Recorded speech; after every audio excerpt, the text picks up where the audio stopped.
So ప్రభుత్వమే వెంకటస్వామి గారు, సమర్థత. రాహుల్ చెప్పండి గాంధీ నమస్తే. సభలో చేసిన ఆరోపణలకి ప్రూఫ్స్తో ఉన్నాయా, లేకపోతే ఇది రాజకీయంగా వాడుకుంటున్నారా ఈ అంశాన్ని? ఏం చెప్తారు మీరు?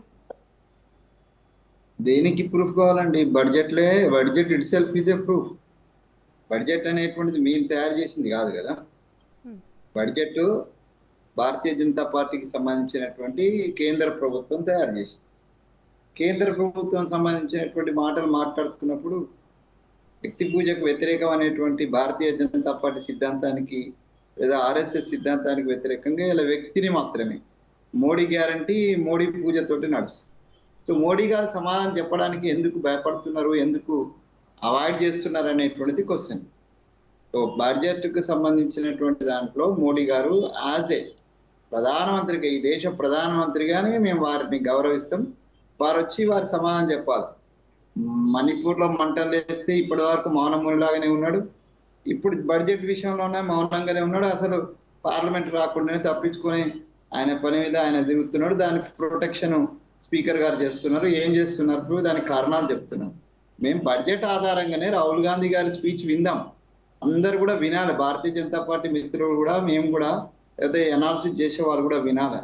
ఆయన మొత్తం అంతా కూడా చెప్పుకొచ్చింది మనకు సంబంధించిన బడ్జెట్కు సంబంధించినటువంటి మన మెడల మీద ఒత్తిడి. నేను ప్రధానమంత్రి మోడీ గారిని ఉద్దేశించి కూడా అన్నారంటే వారికి అవగాహన లేదని నేను అంటలేను, లేదంటే నమ్మను.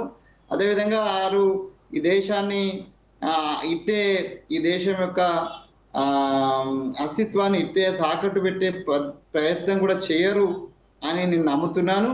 కానీ వారి మీద ఏదో ఒత్తిడి ఉండదు. ఆయన ఉదాహరణ ఏదో మార్షల్ ఆర్ట్స్ ఉదాహరణ తీసుకున్నాడు. ఆయన మెడల మీద ఏదో ఒత్తిడి ఉంది, ఆ ఒత్తిడికి తలొగ్గే ఇలా ఈ కేంద్ర ప్రభుత్వం మన ట్రంప్ అమెరికా సామ్రాజ్యవాదానికి తల వంచింది. ఎన్నడూ ఈ దేశంలో ఏ ప్రధాని ఈ రకమైనటువంటి సరెండర్ కాలేదు. ఇవాళ ఈయన కూడా కాకూడదు, కాడు అనే విశ్వాసం ఉన్నప్పటికీ కూడా ఎందుకు అయిందంటే ఒత్తిడి కారణంగా అయిండు అన్నాడు. ఇట్లా ఒత్తిడి కారణంగా ఒక దేశం యొక్క అస్తిత్వాన్ని, ఒక దేశం యొక్క ఆర్థిక వ్యవస్థను పరాయి దేశానికి, సామ్రాజ్యవాదులకు తాకట్టు పెట్టడము అవమానకరం కాదా అని మాట్లాడినారు.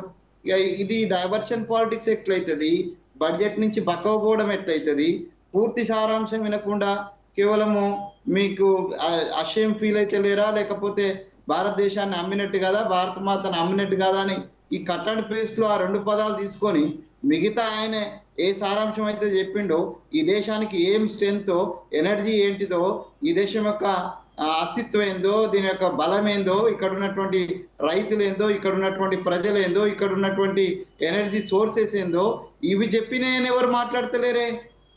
ఈవెన్ ఇంక్లూడింగ్ ద ఎనాలిసిస్ చేసే వాళ్ళు కూడా ఈ అంశాలనే రాహుల్ గాంధీ లేవనెత్తినటువంటి మొత్తం చదవండి, మొత్తం ఏం అంశాలు అన్నాడో.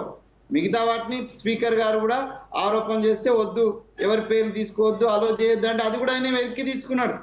బడ్జెట్కే పరిమితం కావాలంటే పరిమితమై బడ్జెట్ లో 5 అంశాలను ఆయన చెప్పుకుంటూ వచ్చిండు, 6 అంశాలను చెప్పుకుంటూ వచ్చిండు. ఎక్కడెక్కడ ఏ విషయంలో మనం సరెండర్ అయిపోతున్నాం, ఎక్కడెక్కడ మనకు జరుగుతుంది, పక్కన ఉన్నటువంటి బంగ్లాదేశ్ కు ఇప్పుడు మనకు కంపారిజన్ చెప్పినాడు. మనం ఏది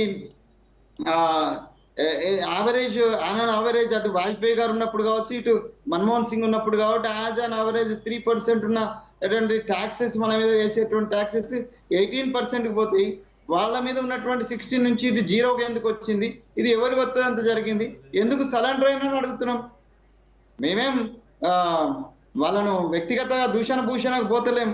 దేశం యొక్క అస్తిత్వం, దేశం యొక్క ఆర్థిక వ్యవస్థను సరెండర్ చేసేటువంటి ప్రయత్నం ఎందుకు చేస్తున్నారు, మీ మీద ఏం ఒత్తిడి ఉన్నది అది చెప్పండి. చెప్తే దేశ ప్రజలంతా ఏకమై ఆ అమెరికాను అడ్డం పడడానికి, అమెరికాను ఎదుర్కోవడానికి సిద్ధంగా ఉన్నారు, ఆ ధైర్యం మన దగ్గర ఉంది అనేటువంటి విషయాన్ని కూడా వారు చెప్పినారు.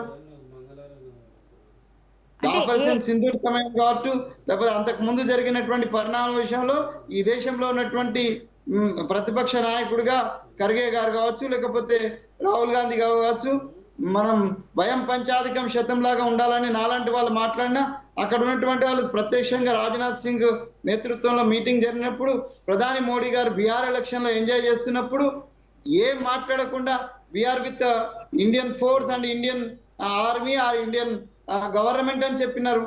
ఇంతకంటే ఏం సరెండర్ కావాలా?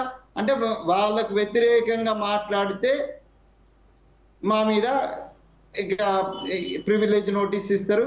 అంటే ప్రతిపక్షం ఉండకూడదు అనుకున్నారు. 400 పైన మాకు వస్తాయి కాబట్టి ప్రతిపక్షం అనేది ఉండదు అనుకున్నారు.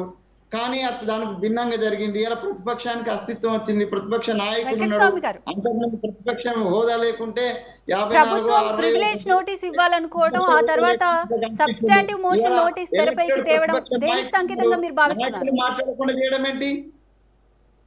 ఎలాంటి అంశాలు దేనికి సంకేతంగా మీరు భావిస్తున్నారు? అంటే ఫస్ట్ ప్రివిలేజ్ నోటీస్ ఇవ్వాలనుకోవడం, మళ్ళీ ఆ తర్వాత సబ్స్టాంటివ్ మోషన్ నోటీస్ తెరపైకి రావటం, మీరు ఏ విధంగా చూస్తారు దీన్ని? దేనికి సంకేతంగా భావిస్తారు? నేనేమంటున్నా అంటే భారతీయ జనతా పార్టీ నేతృత్వం ఉన్నటువంటి కేంద్ర ప్రభుత్వానికి ప్రతిపక్షమే ఉండకూడదు అనుకున్నారు. ఎలక్షన్లో వాళ్ళు ఆశించింది జరగలేదు. తర్వాత పరిణామంలో ప్రతిపక్ష నాయకుడు ఒకడు పుట్టుకొచ్చినాడు. ఆ పుట్టుకొచ్చిన నాయకుడు సపరేట్గా కూర్చుంటాడు అనుకున్నారు.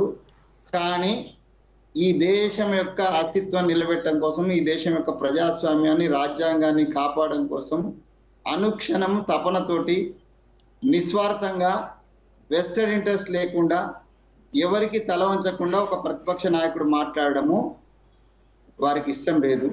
అందుకే ఆ గొంతును నొక్కేయడానికి ప్రయత్నం చేస్తున్నారు. అది నొక్కేయడం పార్లమెంట్ లో ఉన్నంత కాలం సాధ్యం కాకపోతే పార్లమెంట్ నుంచి గెంటేసే ప్రయత్నం చేస్తున్నారు. ఇంతకు తప్ప ఇంకొకటి లేదు అని నా ఉద్దేశం. ఓకే.